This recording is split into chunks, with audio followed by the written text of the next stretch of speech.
आज हम सरोगेसी के लॉज के बारे में बात करेंगे।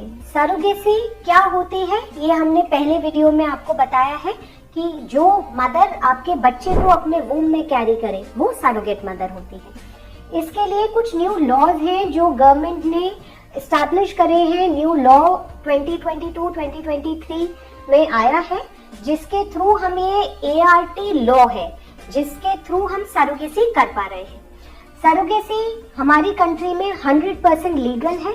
इसके लिए हमारे बहुत जो because the law is new, कुछ स्टेट्स अभी they are right on track, मतलब उनके सारे बोर्ड सारी चीजें everything are in place and बहुत सारे क्लिनिक्स को सरोगेसी के लिए अप्रूवल जो सर्टिफिकेशन है वो मिल गया है।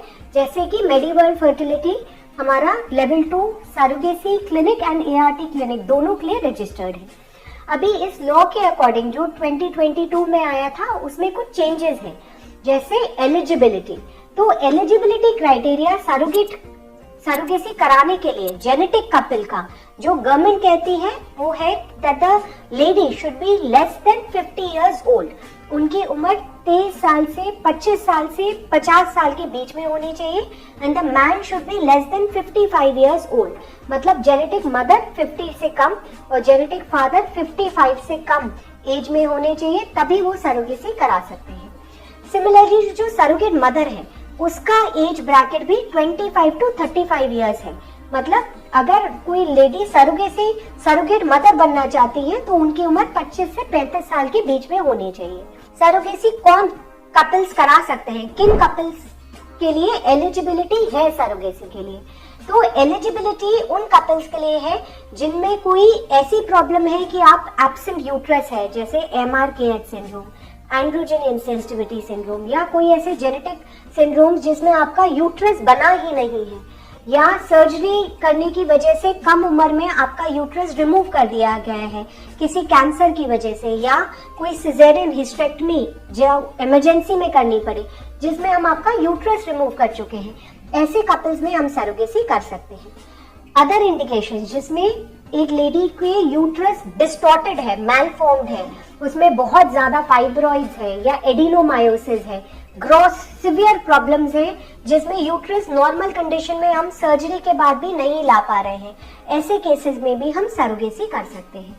कुछ और इंडिकेशंस जैसे प्रीवियस मल्टीपल IVF फेलियर्स, अगर हमने 2 से 3 बार ब्लास्टोसिस्ट ट्रांसफर करा और वो उसके बाद भी आपकी प्रेगनेंसी नहीं हुई तो previous multiple IVF failures 2 to 3 IVF implantation failures are also eligible for surrogacy. कुछ मेडिकल कंडीशंस जो कि जेनेटिक मदर में हैं, जैसे सिवियर कार्डियक प्रॉब्लम्स या बहुत अलग कंडीशंस, मेंटल प्रॉब्लम्स या स्ट्रोक, या ऐसी कोई हिस्ट्री है जो आपको प्रेगनेंसी आपके लिए सेफ नहीं है, कोई रीनल डैमेज, कोई ट्रांसप्लांट के पेशेंट्स होते हैं जिसमें अभी they are not fit to carry pregnancy, ऐसी मेडिकल कंडीशंस में भी हम आपके लिए सरोगेसी कर सकते हैं। सो सरोगेसी के एलिजिबिलिटी क्राइटेरिया यही है जिसमें यूट्रस एब्सेंट है या मैलफॉर्म्ड है या आपकी मेडिकल कंडीशन कुछ ऐसी है, और मल्टीपल IVF फेलियर्स है जिसमें इम्प्लांटेशन आपके यूट्रस में नहीं हो पा रहा, ऐसे केसेस में भी सरोगेसी करी जा सकती है। सरोगेसी करने के लिए जो मेन 3 स्टेप्स हैं वो हमें एक लॉयर के through we have to get the approval from the court.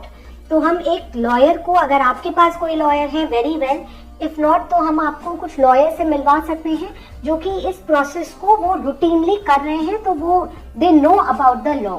तो ये लॉयर्स आपके सारे पेपर स्टडी करते हैं, आपकी एक केस समरी बनाते हैं, हम आपकी एक मेडिकल रिपोर्ट बनाते हैं और इस केस समरी के बेसिस पर हम मेडिकल बोर्ड से आपका मेडिकल इंडिकेशन सर्टिफिकेट लाते हैं, और मेडिकल इंडिकेशन सर्टिफिकेट मिलने के बाद सरोगेट मदर के साथ जाकर हम आपका एलिजिबिलिटी और एसेंशियलिटी सर्टिफिकेट जो कि कोर्ट इशू करता है उसको लाते हैं। हम अपने सेंटर में ऐसे कुछ कपल्स का ऑलरेडी हम ट्रीटमेंट कर चुके हैं जहां से हमें प्रॉपर उनका eligibility, essentiality certificate and parentage order मिल गया है, तो हम उनका एम्ब्रियो ट्रांसफर हम कर सकते हैं। अगर हम सरोगेसी करते हैं तो उसका ये लीगल बाउंड होती है, तो जो 3 पार्टी एग्रीमेंट बनता है वो कोर्ट से, मजिस्ट्रेट से साइंड है, तो जो सरोगेट मदर है वो आपके बच्चे पर उसका कोई लीगल राइट नहीं है, तो वो आपका बच्चा बिल्कुल सेफ है। तो अगर हम लीगली सरोगेसी करते हैं तो आपको भी स्ट्रेस नहीं है, ना सरोगेट मदर को और ना ही जेनेटिक क्लिनिक को।